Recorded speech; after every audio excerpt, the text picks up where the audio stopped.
రుణమాఫీల మీద పంచాది, రైతు భరోసా మీద లడాయి, కార్ రేసింగ్ల కేసులు, సిబిఐ ఈడీ నోటీసులు, కోర్టులు, విచారణలు, తీర్పులు, మాటల బాంబులు, లీడర్ల కౌంటర్లు, ఇట్లా తెలంగాణలో రాజకీయాలు మస్తు జోరుగున్నాయి. ఇన్ని పంచాదుల నడుమ ఇప్పుడు తెలంగాణలో కార్ పార్టీ వాళ్ళు ఇంకో ముచ్చట ముంగటేసుకుర్రు సుడూరి.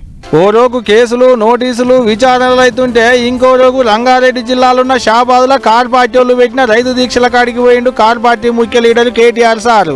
ఇస్తామన్న 6 గ్యారెంటీలు ఎడిపాయా, రైతులకు చేస్తామన్న రుణమాఫీ సంగతి ఏంది, రైతు బంధు రైతు బీమా పెంచుతామన్న పెన్షన్ల ముచ్చట్లు ఎడిపాయా, కౌలు రైతులకి యాది మలిసినట్టేనా, రైతు కూలీల ముచ్చట్లు మరుగున పడ్డట్టేనా అని గట్టినే చాపించిండు రామన్న. ఇప్పుడు రేవంత్ రెడ్డి ప్రభుత్వం కాంగ్రెస్ వాళ్ళు రుణమాఫీ చేస్తా అని చెప్పారు.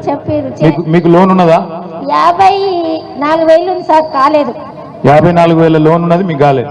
పక్కన ముఖ్యమంత్రి అబద్ధం చెప్తున్నా, చెన్నమ్మ అబద్ధం చెప్తున్నా, మరి మాకు రాలేదు. గిట్లా ఎలా చెట్ల ముంగట చెప్పినాయని ఎకిలి ముచ్చట్లేనా అన్నట్టు గట్టిగానే ఎత్తిపోసిండు గవర్నమెంట్ వాళ్ళను. ఒక్క షాబాదులనే కాదు, ఇక రాష్ట్రం అంతటా ఇట్టినే రైతు దీక్షలు పెడతాం అన్నట్టే మాట్లాడుకోవచ్చుండు.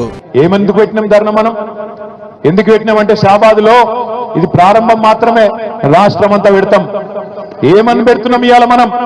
రేవంత్ రెడ్డి కాంగ్రెస్ ప్రభుత్వం, నువ్వు రైతులకు మాట ఇచ్చినావు, రైతులకు ఏం చెప్పినావు? 10,000 కాదు 15,000 ఇస్తా అని చెప్పినావు. బరాబర్ 26 జనవరి నుంచి ఏదైతే నువ్వు చెప్పినావో రైతు భరోసా 12,000 కాదు, ఖచ్చితంగా 15,000 ఇవ్వాలనేటోళ్ళు గట్టిగా సప్పట్లు కొట్టి రేవంత్ రెడ్డికి చెప్పాలని చెప్పి నేను కోరుతా ఉన్నా. ఓట్ల ముంగటో మాట, ఓట్లు అయిపోయినాకో మాట. ఓట్ల ముంగట ప్రచారానికి వచ్చినప్పుడు ఇప్పుడే పోయి 2 లక్షలు తెచ్చుకొని మేము అధికారంలోకి రాగానే ఫస్ట్ సంతకం మీ రుణమాఫీల మీదనే పెడతానని ముచ్చట్లు చెప్తివి, ఎడుబాయని ముచ్చట్లన్నీ అని గట్టిగానే చాపించిండు.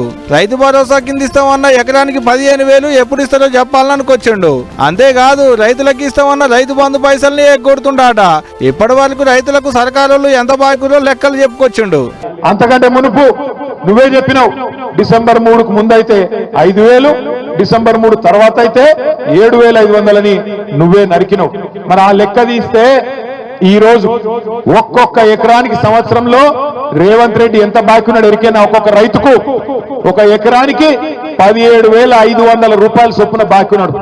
ఇది ఒక్కటే కాదు, కొలువులు ఆడవిళ్ళల పెళ్లికి ఇస్తామన్న తులం బంగారం ఓ ఒకటా రెండా, ఎన్ని ముచ్చట్లు చెప్పాలనో అన్ని ముచ్చట్లు పబ్లిక్ కు పూసగుచ్చిండు రామన్న. ఇంట్లో మేము అన్నదేం లేదు, మా సొంతంగా రాసిందేం లేదు, అంతా వాళ్ళు చెప్పిందే మీకు చూపెట్టినాం. అటంక మమ్మల్ని ఎవరేమనొద్దు సుమా, ముందుగానే చెప్తున్నాం. ఇక మరి చూడాలి దీని మీద గవర్నమెంట్ వాళ్ళు ఏమంటారు అనేది రేపు